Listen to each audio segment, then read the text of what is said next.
Jim was a drug dealer who sold all sorts of different drugs. He sold everything from crack cocaine to heroin to Molly. He had different addicts queuing up for him every day. Jim used to have different couriers carry the drugs for him, and sometimes he used to have kids carry the drugs because he would know if they were caught, they would be underage and not get arrested.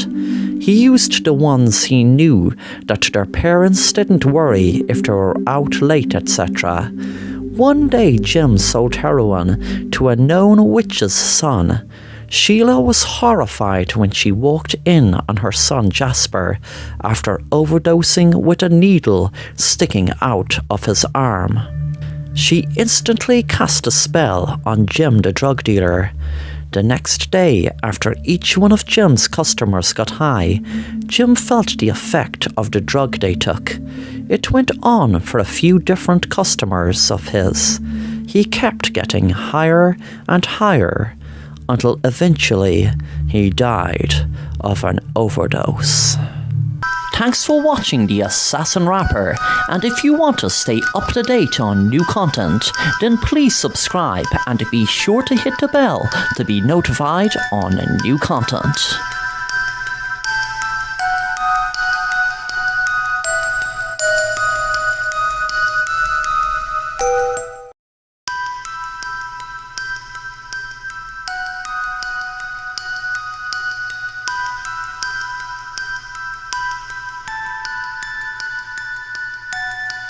Barry sensed that his girlfriend was cheating on him, so he took it upon himself to follow her and catch her in the act.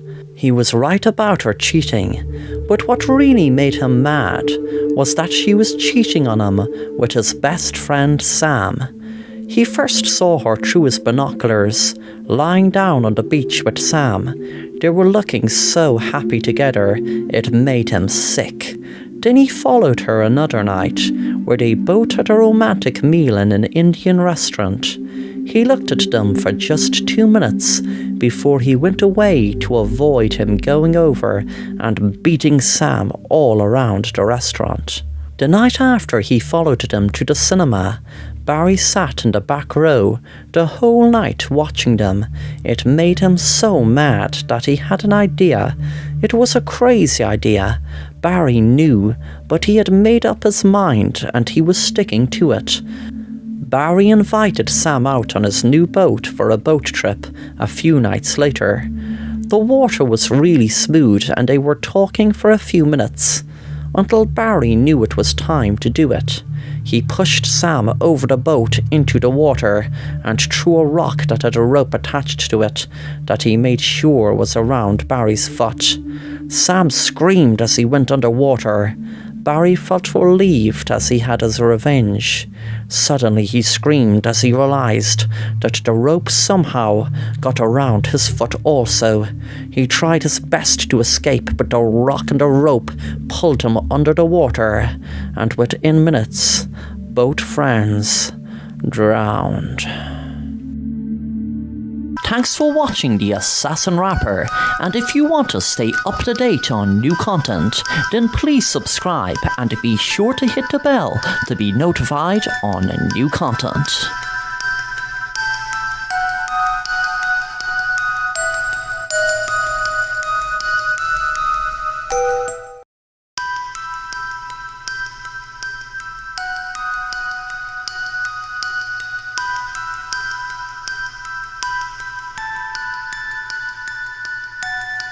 Sarah was always having hallucinations since she was a little girl. When she was at school, she used to frighten her friends, shouting, thinking there was monsters in the hall at school. But of course, there was never anything there.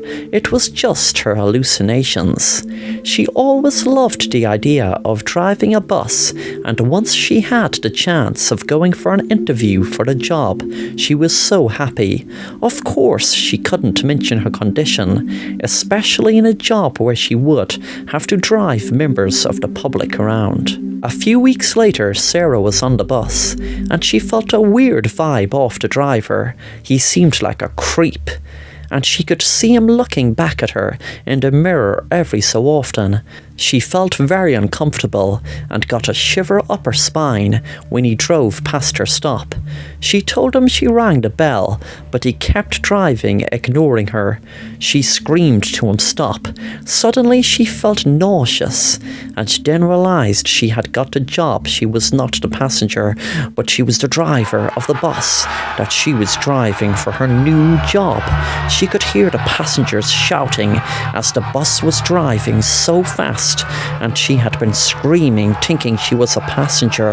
The bus was driving so fast and was about to bash into a wall when she suddenly, thankfully, was able to stop the bus, thanks to the brakes working so good. She knew straight away her dream job was gone. She cursed her condition. Thanks for watching The Assassin Rapper, and if you want to stay up to date on new content, then please subscribe and be sure to hit the bell to be notified on new content.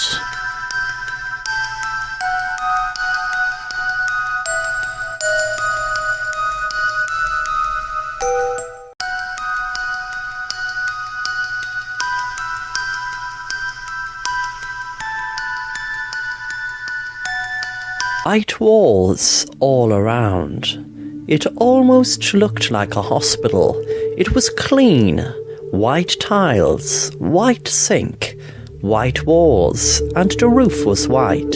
Since the earliest of times, white has been associated with purity and innocence.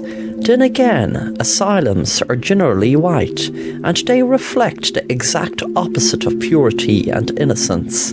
Instead, those white walls hold the mentally insane, those that are not of sound mind and are a danger to themselves and others. The irony of the contrast between the two varying white rooms is ludicrous.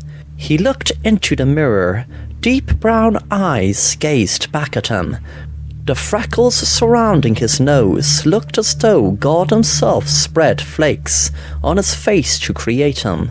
His brown hair sat atop his head, unkempt. He scratched his head to cure a sudden itch and continued to stare at himself. His reflection stared back, unmoving. He opened the faucet and let the cold stream of water pour into the sink. After a moment, he cupped his hands beneath the water and scooped what he salvaged in his hands onto his face. Some of the water splashed onto the floor. He didn't seem to notice. He stood there for a moment more, face dripping with water, still staring into the mirror. What he saw disgusted him, and he washed his face once more, almost as if he was trying to wash his very skin off in the hope something more appealing lay beneath the first layer. He opened the medicine cabinet and slowly extracted a small box. He set the box on the sink and opened it. He removed a single shiny razor and placed it beside the box. He returned the box from whence it came and picked up the razor once more. He turned it in his hands thoughtfully, not diverting his gaze from the mirror. Razor in hand, he rolled up the sleeve of his long-sleeve black shirt that he had worn to both parents' funerals. The thought crossed him that both his parents had since departed this world, but not a single hint of emotion prevailed from this morbid thought. He glanced at his now exposed wrist and back to the razor. The moment the blade touched his skin, he drew in a quick, sharp breath. The icy feel of the metal made him hesitate for a moment. The razor shimmered in the artificial lighting of the fluorescent light bulb hanging directly above him. He put the blade down and sat on the end of the bathtub, head in hands and breathing deeply. He glanced at the weapon of self-harm and then at his wrists. Then back to the sharp, unforgiving steel he had placed on the edge of the sink. He wondered how it would feel to cut so deep the blood poured out of his sliced wrist, to see his blood spill and cover everything around him. The thought of blood made him smile slightly, ever so slightly. It was but merely a wisp of a smile, if even that. He liked blood. The thought of blood made him think of the time he took the life of a stray cat he had lured into his home, how it had purred contentedly while he had petted and stroked it, followed by the hiss of terror it let loose when he squeezed and bit into one of its ears, bit so hard he felt the cartilage crunch under the pressure of his teeth, but not before his teeth had ripped into the skin. The blood that spewed from the missing cartilage crunch under the pressure of his teeth, but not before his teeth had ripped into the skin. The blood that spewed from the missing appendage had excited him, and he laughed ever so sweetly at the sight of the feline's ear he had spat on the floor. The sounds the cat made were otherworldly, and one can only imagine the pain it was in after having an ear forcibly removed. He held onto it tightly, so tight it had become so breathless the sounds of agony had simply faded into desperate attempts to draw even breath to sustain its miserable life. Still chuckling softly to himself, now covered in the blood of the cat, he reached into his pocket and brought out the Swiss Army knife he'd accumulated through less than desirable means. He looked at the blade after opening it, marvelling at the craftsmanship behind making such a beautiful, smooth and sharp blade. His thoughts made their way back to the cat, and he turned the cat onto its back, lifting its head to expose the throat. With a slow, precise movement he had practiced in his head, he drew the blade deep and across the exposed neck of the cat. He sliced deep, but not deep enough to sever the head. All sounds and movements the cat had been capable of carrying out ceased immediately the moment the knife penetrated and severed the blood transport systems. The blood that resulted brought a magnificent and eerily beautiful smile to the boy's face. The blood sprayed him and the surrounding vicinity, but that did not faze him. Instead, he hoisted the cat up and shook it violently in an effort to see just how much blood he could extract from the deceased animal. That was but the first of many animals that met their end at the hands of the sadist. He picked the blade up again, a glimmer of excitement in his eye as he pressed it to his wrist. He shuddered as the cold steel touched him, just as he had done to that cat. He pressed deep and hard and drew the razor in a swift upward motion. The cut was thin, as he was using a new sharp razor, but the pain was intense. He felt as though someone had set fire to his wrist. The blood was little at first, and came out slowly, but as he set the razor down, he noticed the floor beneath him was covered in blood. His hand could not be seen beneath the blanket of red that now covered it. The blood would not stop pouring forth from his self-inflicted wound. He had cut too deep. He knew something was wrong the moment he set the razor down. With each bit of blood that escaped his body, it seemed to take with it an incredible amount of his energy. He slumped into the bathtub, blood beginning to puddle in it. His eyes fluttered open after having closed for a stint of time. He tried to raise his hand, but found he could not. Blood was all he could see now. It was everywhere. The bathtub seemed to be filling with it as it continued to pour from his wrist. He couldn't seem to keep his eyes open. They closed. He tried to open them, but found he could not. He could feel the darkness beginning to take him. He wanted to fight it, but his life force had been sapped with the immense outflow of blood. He decided the best thing to do would be to accept it. Eyes closed, he tilted his head back, and did not even feel it hit the porcelain tub with the force it did. He couldn't feel anything now. It began to almost feel euphoric. He felt disembodied. Nothing mattered.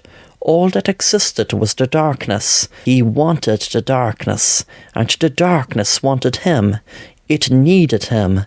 The darkness took him, and he went, with a smile on his face. He liked blood. Thanks for watching The Assassin Rapper, and if you want to stay up to date on new content, then please subscribe and be sure to hit the bell to be notified on new content.